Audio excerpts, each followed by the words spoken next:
नमस्कार। Success up academy की YouTube channel पे आप सभी का स्वागत है।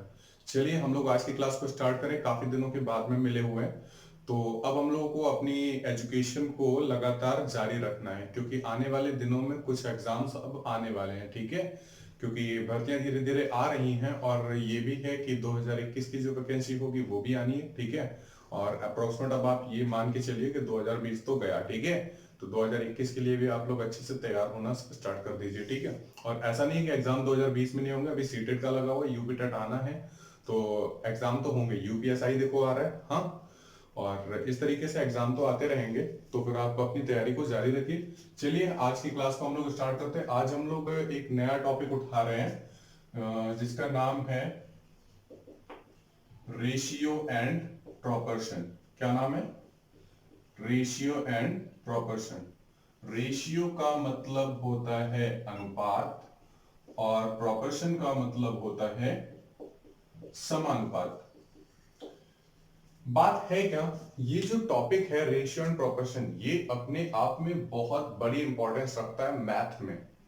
बाय चांस सपोज कर लिए कोई एक ऐसा एग्जाम जहां पर मैथ नहीं आनी है, उसके बावजूद वहां पर रेशियो एंड प्रोपोर्शन के सवाल आ जाते हैं। प्रॉब्लम बेस्ड ऑन एज आपने पढ़ा होगा, आयु संबंधी प्रश्न, उसके सवाल आ जाते हैं। कहां पर? रीजनिंग में, मतलब तर्क शक्ति में आ जाते हैं। तो जब आपसे तर्क शक्ति परीक्षण के बेसिस पे सवाल पूछे जाते हैं, तो वहां पर रेशियो एंड प्रोपोर्शन के सवाल या फिर प्रॉब्लम बेस्ड ऑन एज से भी क्वेश्चंस पूछे जाते हैं।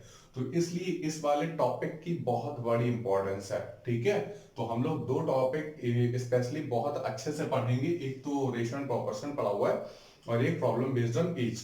तो रेशियो एंड प्रोपोर्शन को पहले हम लोग कंप्लीट कर लें, ठीक है, उसके बाद में फिर हम लोग क्या करेंगे, प्रॉब्लम बेस्ड ऑन एज को कंप्लीट कर लेंगे और प्रॉब्लम बेस्ड ऑन नंबर, फिर इसी तरीके से आगे बढ़ते जाएंगे। हाँ, तो इन्हें हमें अच्छे तरीके से तैयार करना है। तो चलिए हम देखते हैं जरा रेशियो एंड प्रोपोर्शन है क्या। जैसे कि हम आपसे अगर ये बोले कि ये एक बंदा है और ये कोई दूसरा बंदा है, हमने आपसे बोला कि इसकी जो उम्र है वो 10 वर्ष है और इसकी जो उम्र है वो 20 वर्ष है। इसकी जो उम्र है वो कितनी है? 10 वर्ष, और इसकी जो उम्र है वो है कितनी? 20 वर्ष। अगर हम इन दोनों का अनुपात निकालना चाहें तो 10 से एलिमिनेट कर देंगे एक बार, 10 से एलिमिनेट कर देंगे दो बार। तो कोई एक ऐसी संख्या से इन दोनों को एलिमिनेट कर दो जो दोनों से कट रही हो। तो हमने देखो अनुपात कितना निकाल के रखा हुआ है, 1:2 का। कहने का मतलब क्या है कि पहले बच्चे और दूसरे बच्चे की जो आयु का अनुपात होगा वो कितना होगा? 1:2। तो ये होता है अनुपात, रेशियो। बात आती है प्रोपोर्शन क्या होता है? समानुपात। कोई दो, तो कोई दो अनुपात स्वयं में समान हो, कोई दो अनुपात स्वयं में समान हो। जैसे कि हमने आपसे ये बात की कि भाई पहले और दूसरे बच्चे की जो उम्र का अनुपात है वो 1:2 है। कितना है? 1:2। और अगर हम ये बोल दें कि कोई दूसरे बंदे हैं, हमने बात कर ली तीसरे और चौथे बंदों की उम्र के बारे में, तो अभी हमने इन लोगों की उम्र जो ले रखी थी वो 10 और 20 ले रखी थी। अब अगर हम ये बोल दें कि तीसरे बच्चे की उम्र 40 है और चौथे की जो है वो 80 है, वर्ष वगैरह नहीं बोल रहे, बच्चे भी बोल रहे, ठीक है, तो ये मत समझ लेना कि ये 40 वर्ष और 80 वर्ष के बच्चे होंगे। देखो तो 40 और 80 जो है वो 40 से कट रहे हैं, तो 40 एकम 40 और 40 दूनी 80। तो ये देखो पहले और दूसरे का जो अनुपात था वो कितना था? 1:2। तीसरे और चौथे का जो अनुपात है वो कितना है? वो भी 1:2 है।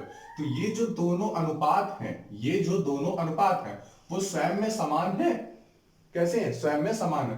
तो इन अनुपातों को हम लोग क्या बोल देंगे? समानुपात। जैसे हम इनको अगर लिखना चाहें तो कुछ इस तरीके से लिख सकते हैं, 1:2 और 1:2 जो है वो समान अनुपात में है। तो ये देखिए ये जो साइन बना हुआ है ये किसका साइन है? प्रोपोर्शन का साइन है, मतलब समानुपात का चिन्ह है।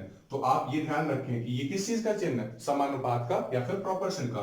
तो देखिए होता क्या है, जब भी कभी भी चार रेशियोज के बारे में बात की जाए, चार संख्याओं को अनुपातों में रख करके, अनुपात और समानुपात में रख करके बात की जाए, तो वहां पे आप कुछ चीजों को ध्यान से अच्छे से समझ लें। ध्यान रखिएगा, यहां पर सभी चीजों में कॉन्सेप्ट अप्लाई हो रहा होगा, ठीक है, ट्रिक्स हम लोग अप्लाई करेंगे। एक बात ध्यान रखिएगा, फॉर्मूले वगैरह का हम लोग यूज कभी नहीं करेंगे, ठीक है। क्योंकि यहाँ पे कुछ है जो कि आप लोगों में से कुछ लोग होंगे जो कि फॉर्मूले वगैरह का यूज करते हैं, तो फॉर्मूले का हमें यूज नहीं करना, कॉन्सेप्ट आप डायरेक्टली अपने माइंड में रखो और सवाल को खत्म करो। आगे हम लोग बहुत कुछ अच्छी अच्छी चीजें सीखनी है। देखिए जरा, होता क्या है, जब भी कभी भी चार संख्याएं अनुपात में या फिर समानुपात में रखी हों, तो होता क्या है, जो बाहर की दो संख्याएं होती हैं, जो बाहर की मतलब पहली और आखिरी, तो पहली और आखिरी, फर्स्ट एंड फोर्थ, पहली और आखिरी संख्याओं का जो गुणनफल होता है, पहली और आखिरी संख्याओं मतलब बाहर की संख्याओं का जो गुणनफल होता है, वो बीच वाली संख्याओं के गुणनफल के बराबर होता है। तो पहली और चौथी संख्या का जो गुणनफल होगा वो दूसरी और तीसरी संख्या के गुणनफल के बराबर होगा। अगर आप देखना चाहें तो ऐसे देख सकते हैं कि 1 into two equals to 2 into 1, तो देखो बराबर है ना, 2 एकम 2, 2 एकम 2, तो बराबर है। ठीक है, होता क्या है, सवाल किस तरीके से पूछा जाता है, एक तो सवाल इस तरीके से डायरेक्टली आ जाता है, सपोज कर लो हमने आपसे ये बोल दिया कि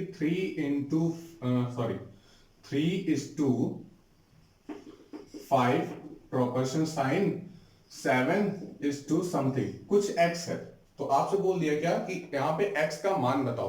तो अगर हमें x का मान बताना है तो फिर हमें ध्यान रखना है कि इन दोनों का जो गुणनफल होता है वो इन दोनों के गुणनफल के बराबर होता है। तो फिर आप डायरेक्टली करेंगे क्या, x का मल्टीप्लीकेशन 3 में करेंगे तो 3x आ जाएगा, और 7 का गुणा 35 में करेंगे तो कितना, 7 का गुणा 5 में करेंगे तो कितना हो जाएगा, 35।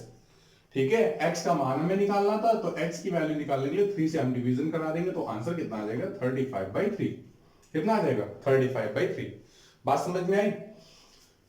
इसी तरीके से अगर हमने अभी ये वाला पूछा है, कुछ बीच में चेंज कर देता, जैसे कि हमने बोल दिया 3:4 प्रोपोर्शन साइन 8:, यहाँ पे हम 8 हटा देते हैं, x:7, कुछ इस तरीके से।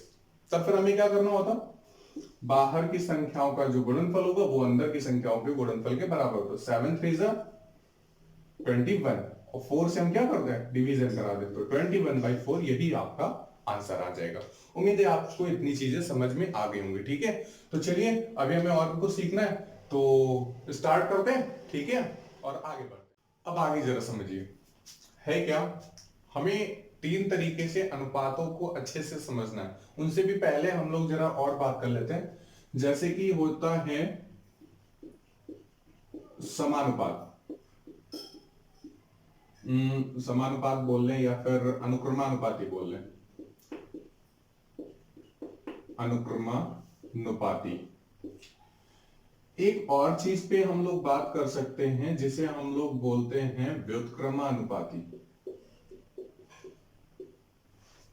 अनुक्रमानुपाती, जैसे कि अगर हम बात करें x proportional to y, x proportional to y, कहने का मतलब क्या हुआ, अगर हम x के मान को बढ़ाएंगे, अगर हम x के मान को बढ़ाएंगे तो फिर y का भी मान आपस में क्या होगा, बढ़ेगा। अगर हम x के मान को बढ़ाएंगे तो y का भी मान बढ़ेगा। अगर हम x के मान को घटाएंगे तो y का भी मान क्या होगा, घटेगा। इसे हम लोग बोलते हैं अनुक्रमानुपात। क्या बोलते हैं, ये अनुक्रमानुपाती का चिन्ह होगा। बात होती है व्युत्क्रमानुपाती की, तो व्युत्क्रमानुपाती हम क्या बोल सकते हैं, अगर हम बोले x प्रोपोर्शनल टू 1/y, क्या चीज, x प्रोपोर्शनल टू 1/y, तो अगर हम x का मान बढ़ाएंगे तो y का मान जो होगा वो क्या होगा, कम होगा, और अगर हम x का मान घटाएंगे तो y का मान क्या होगा, बढ़ेगा। ठीक है, जस्ट अब उल्टा होता है। व्युत्क्रमानुपाती में दोनों जो अनुपात दिए गए होंगे वो कैसे होंगे, उल्टे होंगे। जो एक बोल रहा होगा वो दूसरा नहीं कर रहा होगा। और अनुक्रमानुपाती में क्या होता है, जो एक बोलेगा वही दूसरा भी करेगा। अगर बोलेगा कि x के मान को 20% हम बढ़ा दें तो जाहिर सी बात है y का भी मान कैसा हो जाएगा, 20% बढ़ जाएगा। अगर हम बोले कि x के मान को 30% कम कर दिया जाए तो y का भी मान कैसा होगा, 30% कम हो जाएगा। उम्मीद है आपको ये चीज समझ में आ गई होगी कि अनुक्रमानुपाती और व्युत्क्रमानुपाती क्या चीज होते हैं। जब सवाल आएंगे इन पे बेस तो फिर हम लोग इनको देखेंगे। ठीक है, अभी हम लोग आगे बढ़ते हैं। देखो हमें 4 तरीके की चीजें पढ़नी है। पहली बात, पहली चीज हमें पढ़नी है चतुर्थानुपाती। क्या पढ़ना है, चतुर्थानुपाती। दूसरी चीज हमें पढ़नी है मध्यानुपाती। क्या पढ़ना है, मध्यानुपाती। और तीसरी चीज हमें पढ़नी है तृतीयानुपाती। ओके, तो तीन बातें हमें देखनी है। पहली चीज चतुर्थानुपाती यानी फोर्थ रेशियो निकालने के लिए, यहां पे हमें देखना है तृतीयानुपात और इधर देखना है मध्यानुपात। होता क्या है, डायरेक्टली आपसे सवाल बोल दिया जाएगा, जैसे कि हमने बोला सवाल आपसे कि 5,9,12 का चतुर्थानुपात ज्ञात करें। क्या चीज, 5,9,12 का चतुर्थानुपात ज्ञात करें।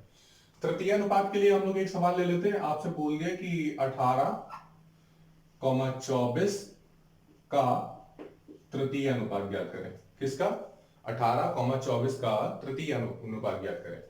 और अगर हम मध्यानुपात के बारे में बात कर लें तो मध्यानुपात में आप सपोज कर लो कितना, 36 इंटू कोई और एक संख्या ले लेते हैं 36 गुणे 4। ओके, तो मध्यानुपाती में हमने क्या लिया है, 36 और 4 का, 36,4 यहां पे कर लेते हैं। हाँ, 36 और 4 का मध्यानुपाती। एक बात ध्यान रखिएगा, जब आपसे चतुर्थानुपात पूछेगा तो फिर तीन संख्याएं देगा। कितनी संख्या देता है, तीन संख्या देता है। जब आपसे तृतीय अनुपात पूछता है तो फिर आपको दो संख्याएं देता है, और जब आपसे मध्यानुपात पूछता है तो फिर आपको कितनी संख्या देता है, दो संख्याएं देता है। ठीक है, तो इनको जरूर आप ध्यान रखिएगा। मध्यानुपात और तृतीय अनुपात में शायद आपको कभी फेर हो जाए, लेकिन फेर होगा नहीं, ठीक है, क्योंकि हम अभी आपको अच्छे से क्लियर कर देते हैं। देखिए है क्या, 5,9,12 का चतुर्थानुपात ज्ञात करना है। चतुर्थानुपात मतलब चौथा, फोर्थ, ठीक है। अब देखो है क्या भाई, आपने जब अनुपात की स्थिति पढ़ी थी तो आपने ये देखा था कि जो चार संख्याएं थी वो अनुपातिक स्थिति में थी। यहाँ पे पहली, यहाँ पे दूसरी, यहाँ पे तीसरी, यहाँ पे चौथी। तो देखो तीन संख्याएं जो है वो दी गई हैं, लेकिन चौथी वाली संख्या नहीं दी गई है। तो फिर हमें डायरेक्टली करना है कि आप करिए 5:9 प्रोपोर्शनल साइन 12:x। यहाँ पे हम लोग क्या लिख लें, x लिख लें। बाहर की संख्याओं का गुणनफल जो होगा वो अंदर की संख्याओं के गुणनफल के बराबर होगा। एक बात ध्यान रखिएगा, इनके ऑर्डर को कभी आप मत चेंज करिएगा, ठीक है, कि 12 को आगे कर दिया 9 को पीछे कर दिया, नहीं, ऐसा नहीं कर सकते हैं, ठीक है।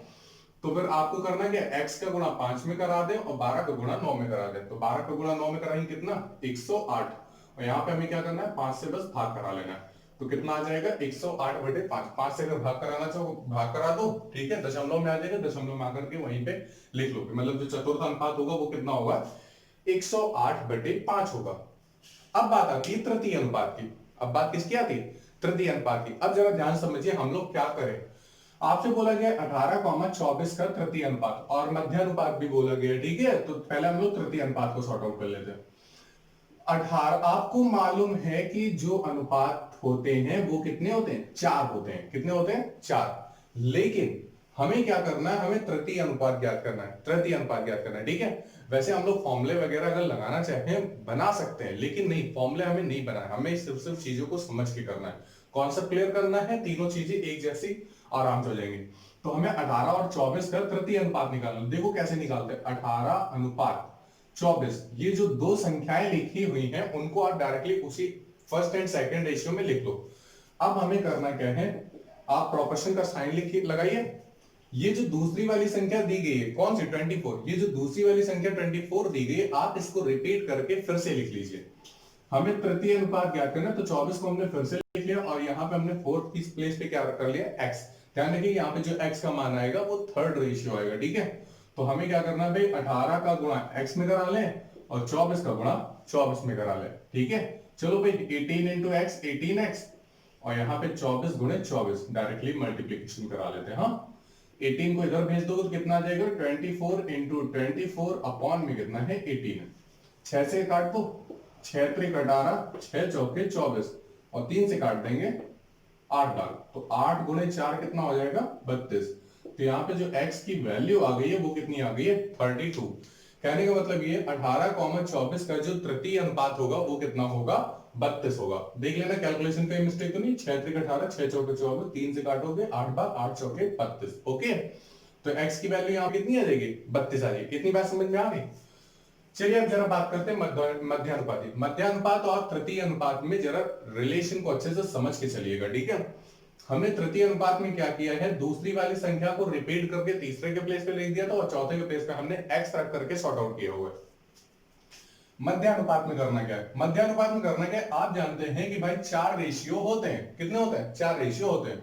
तो पहले के प्लेस पे आप 36 रख दो और लास्ट के प्लेस पे आप 4 रख दो, बाकी के जो प्लेस हैं उन पे आप x रख दो। क्या कर दें, x रख दें।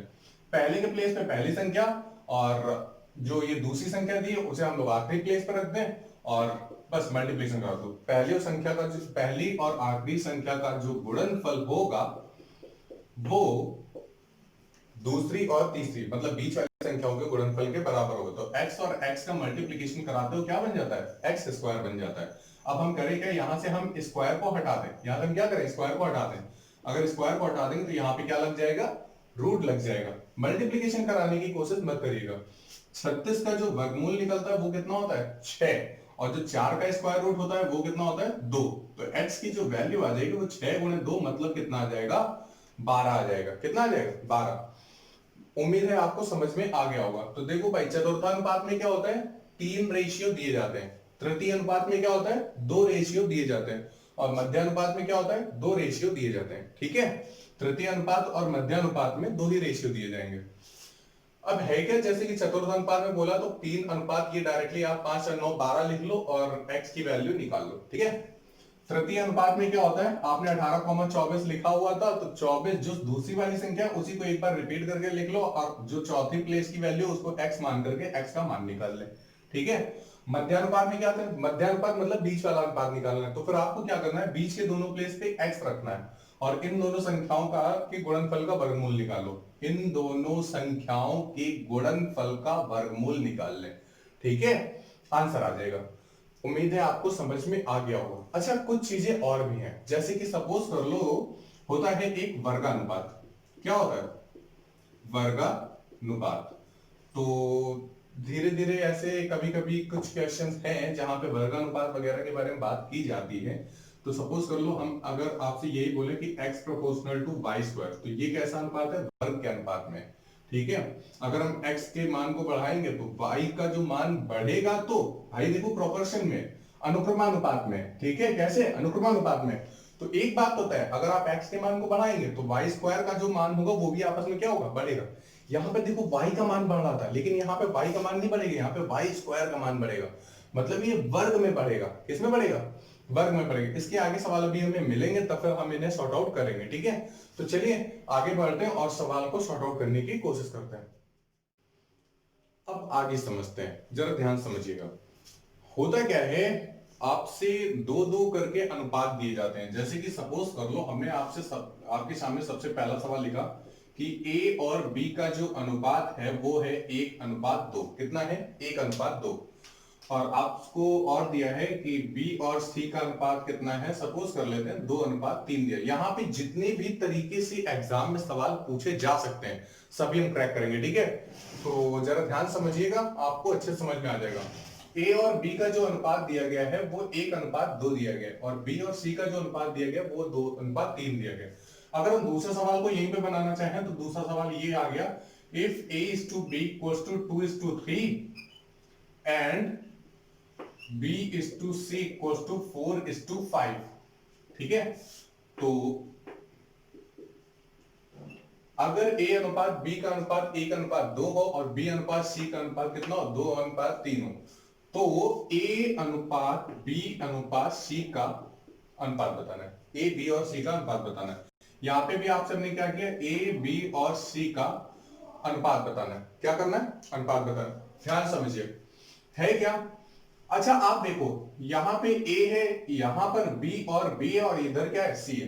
तो आपको सबसे पहले जब ये सवाल सॉर्ट आउट करने हैं तो आप ये चेक करिए कि यहां पर ये जो b का जो मान दिया गया है वो कैसा है, वो एक जैसा है। कैसा है, सिमिलर है। तो यहाँ पे b का मान 2 है, यहाँ पे b का मान कितना है, 2 है। लेकिन यहाँ पे इन वाले सवालों में देखो, यहाँ पे b और b है, मतलब b की वैल्यू सिमिलर होनी चाहिए।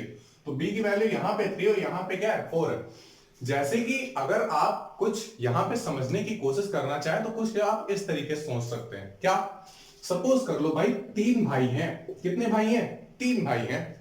हमने बोला कि सबसे छोटा वाला और उससे बड़ा, सबसे छोटा वाला और मझले वाले की जो उम्र है उसका अनुपात है 1:2। कितना है, 1:2।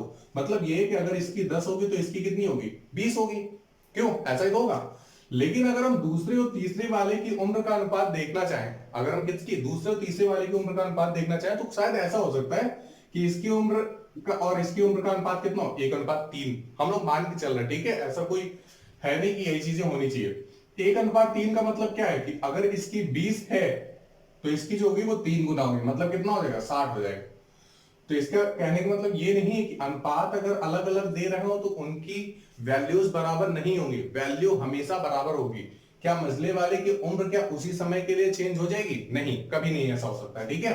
तो फिर हमें क्या करना है, आप इस चीज को ध्यान से समझ लें, हाँ, कि कभी भी वैल्यू चेंज नहीं होती, कभी वैल्यू क्या होगी, चेंज नहीं होगी, हाँ। तो हमें बी और बी की जो वैल्यू रखनी है वो सिमिलर रखनी है। तो आप कोशिश ये करें कि हम इनको सिमिलर करें। यहां पे सिमिलर है, जहां पे सिमिलर है वहां पे डायरेक्टली आंसर हो जाएगा। ए का मान कितना है, 1 है। बी का मान कितना है, 2 है। और सी का मान कितना दिया, 3। तो ए बी और सी का जो अनुपात हो जाएगा वो 1:2:3 हो जाएगा। लेकिन जहां पर बी की वैल्यू सिमिलर नहीं है, एक जैसी नहीं है, वहां पे हमें क्या करना होगा, सिमिलर करना होगा। यहां पे देखो भाई बी का मान कितना है, 3 है। यहां पे देखो बी का मान कितना है, 4 है। तो हमें 3 और 4 को बराबर बराबर लिखना है। तो आप कोई एक ऐसी संख्या बताओ जो कि 3 से भी कट जाए और 4 से भी कट जाए। तो 12 एक ऐसी संख्या है जो कि 3 से भी कटती है और 4 से भी कटती है। तो आपको क्या करना हो, 3 को 12 तक पहुंचाने के लिए हम 4 का गुणा करा दें, क्योंकि 3 चौके 12 होता है। और 4 को हम लोग 12 तक पहुंचाने के लिए हम लोग किसका गुणा करा दें, 3 का गुणा करा दें। तो हम जब 4 का गुणा करा रहे हो तो सिर्फ बी की वैल्यू में नहीं कराएंगे, बल्कि हम पूरे में कराएंगे। तो 2:3 में कराना, और 3 का जब गुणा कराएंगे तो किस में कराएंगे, 4:5 में। चलो मल्टीप्लीकेशन करा देते हैं। देखो क्या होगा, 4 दूनी 8 और 4 तिया 12, और यहाँ पे 3 चौके 12 और 3 बचे 15।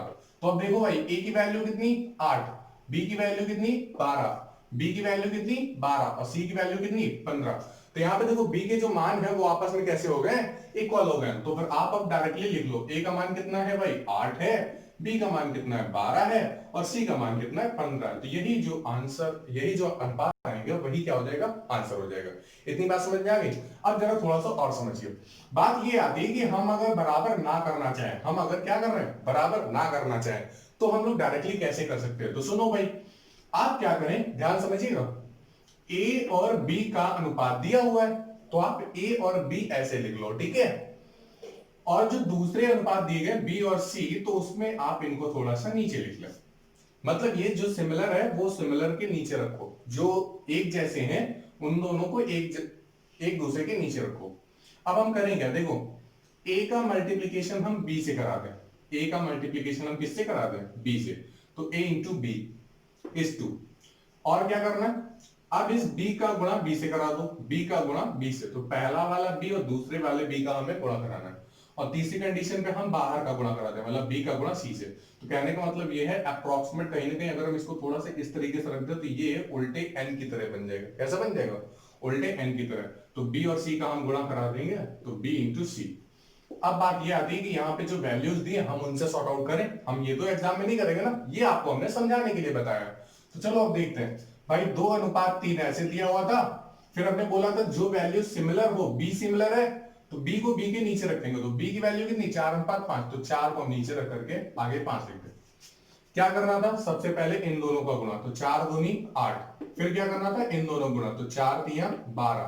फिर क्या करना था, 5 का गुणा 3 में कितना, 15। तो यही देखो हमारा आंसर आ रहा था ना, 8:12:15।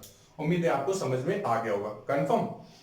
अब देखो भाई, यहाँ पे 3 अनुपात के बारे में हम लोग बात कर चुके हैं, ए बी सी के बारे में बात कर चुके हैं। अब बात आती है 4 अनुपातों के बारे में। अब बात किसकी आती है, 4 अनुपातों के बारे में। तो वहां पे हम लोग देखते हैं, हमने बात की कि अगर सपोज कर लो ए अनुपात बी का मान दिया गया 1:2, और बी अनुपात सी का मान दिया गया है 2:3, और सी अनुपात डी का मान दिया गया कितना, 3:4। तो आपसे हमने पूछा क्या कि भाई A is to B is to C is to D की वैल्यू क्या होगी, ए बी सी और डी के बीच में अनुपात क्या होगा। तो देखो सबसे पहला आपका काम क्या है, आप इनमें देखो कि भाई जो बी का मान दिया है वो समान है कि नहीं है। सी का जो मान दिया है, जो सिमिलर है, जो 2 बार आए हैं पद, उन दोनों के पद के साथ में उनकी वैल्यूज भी समान होनी चाहिए। तो सी का जो मान दिया हुआ है वो सिमिलर है कि नहीं है। तो देखो भाई यहाँ पे बी की जगह पे भी सिमिलर है और सी की जगह पे भी सिमिलर है। तो अगर दोनों जगह वैल्यू आपस में समान है तो फिर हमें समान करने की जरूरत नहीं है। अगर नहीं करने की जरूरत है तो डायरेक्टली उनकी वैल्यूज को ही रख दो आंसर में। ए बी सी डी, तो ए का मान कितना था 1, बी का मान कितना था 2, सी का मान कितना था 3 और डी का मान कितना था 4। यही हमारा आंसर हो जाएगा कितना 1:2:3:4।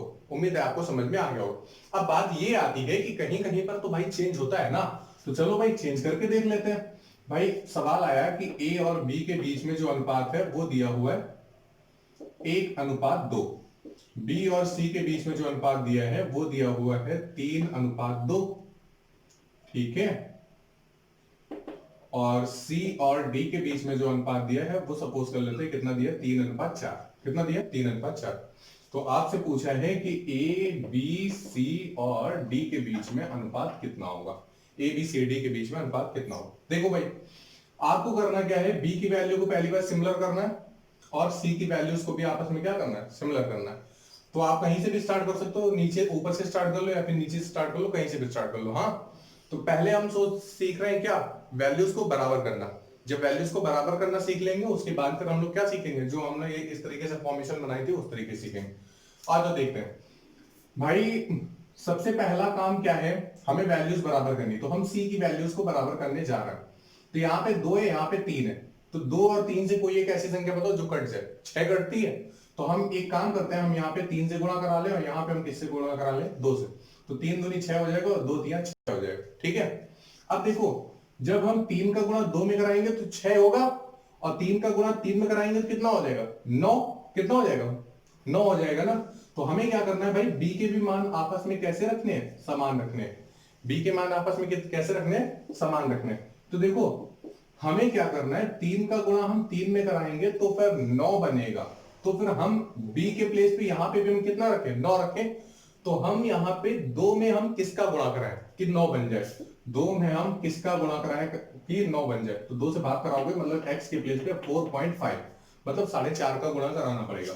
तो आप यहाँ पे क्या कर दो 4.5 कर दो, क्यों 4.5 या फिर 9/2 कुछ भी लिख सकते हैं, ठीक है। तो देखो भाई 4.5 का गुणा कराए 2 में कराएंगे 9 हो जाएगा, 3 का गुणा 3 में कराएंगे 9 हो जाएगा और 2 का गुणा 3 में कराएंगे कितना 6 हो जाएगा और 3 का गुणा 2 में करा रहे कितना हो जाएगा 6 हो जाएगा। चलो भाई देख लेते हैं ए का मान कितना है 1 और 4.5 का गुणा, तो देखो कितना बन जाएगा 4.5। फिर हमें 4.5 का गुणा कराना है 2 में, कितना बन जाएगा 9। फिर हमें 3 का गुणा कराना है 3 में, तो भाई 9 बना हुआ है, बी की वैल्यू आ जाएगी। सी के मान के लिए 3 का गुणा 2 में कराएंगे कितना 6 और डी के मान के लिए 2 का गुणा 4 में कराएंगे कितना आ जाएगा 8। अब एक बात जरा ध्यान समझो, दशमलव लगाए तो जब भी कभी भी हम अनुपात में लिखते हैं तो दशमलव वगैरह नहीं लगाते हैं। तो यहां से हम दशमलव हटाएंगे तो कितना 1 0 बढ़ाएंगे कितना हो जाएगा 10। यहां देखो 5 से कट रहा है तो 5 9 45 एंड 5 2 10। तो अनुपात जो है वो 9/2 अनुपात 9 अनुपात 6 अनुपात 8। एक चीज और, जब भी कभी भी हम अनुपात में संख्याओं को लिखते हैं तो कभी भी हर में को जो भी संख्या लिखी होती है हम उसे लिखते नहीं है। जैसे यहाँ पे 9/2 अनुपात 9 अनुपात 6 अनुपात 8 लिखा हुआ, तो हमें यहाँ पे 2 को रखना नहीं है। आपको इस 2 को क्या करना है हटाना है। अगर हमें इस 2 को हटाना है तो हम इसको क्रॉस मल्टीप्लीकेशन करके उधर लिए जाए। तो देखो कितना हो जाएगा 9 अनुपात 2 का गुणा 9 में कितना 18, 2 का गुणा 6 में कितना 12 और 2 का गुणा 8 में कितना 16। अब यही आपका अनुपात आ जाएगा कितना 9 अनुपात 18 अनुपात 12 अनुपात 16। 9 तो यहाँ पे था ही था वो है, 2 का गुणा 9 में 18, 2 का गुणा 6 में 12, 2 का गुणा 8 में कितना 16। बात समझ में आ गई।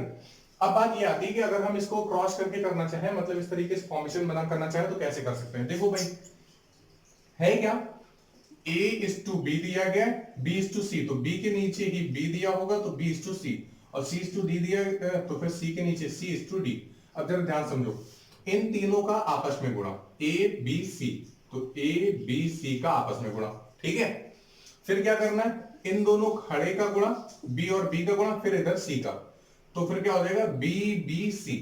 फिर क्या करना होगा, इधर इन दोनों को खड़े में रख करके फिर पड़े में, तो B इंटू सी इंटू सी BCC। फिर क्या करना है, आप इधर BCD का गुणा करा लें, किसका BCD का। मतलब ध्यान फिर से समझिएगा, पहले बाहर का ABC, फिर पहले वाले पद को छोड़ो आगे चलो BBC, ठीक है, इतना हो गया बी बी सी, इस तरीके से। अब क्या होगा, अब थोड़ा सा और आगे बढ़ो, तो आगे जब बढ़ेंगे तो इस वाले पद को छोड़ दो, बी सी सी, कितना, बी सी सी। फिर हम क्या करेंगे, अब इस वाले पद को भी अब हम इस वाले टर्म को भी छोड़ दें, अब ले लो बी सी और डी, ठीक है, 4 अनुपात निकल आएंगे।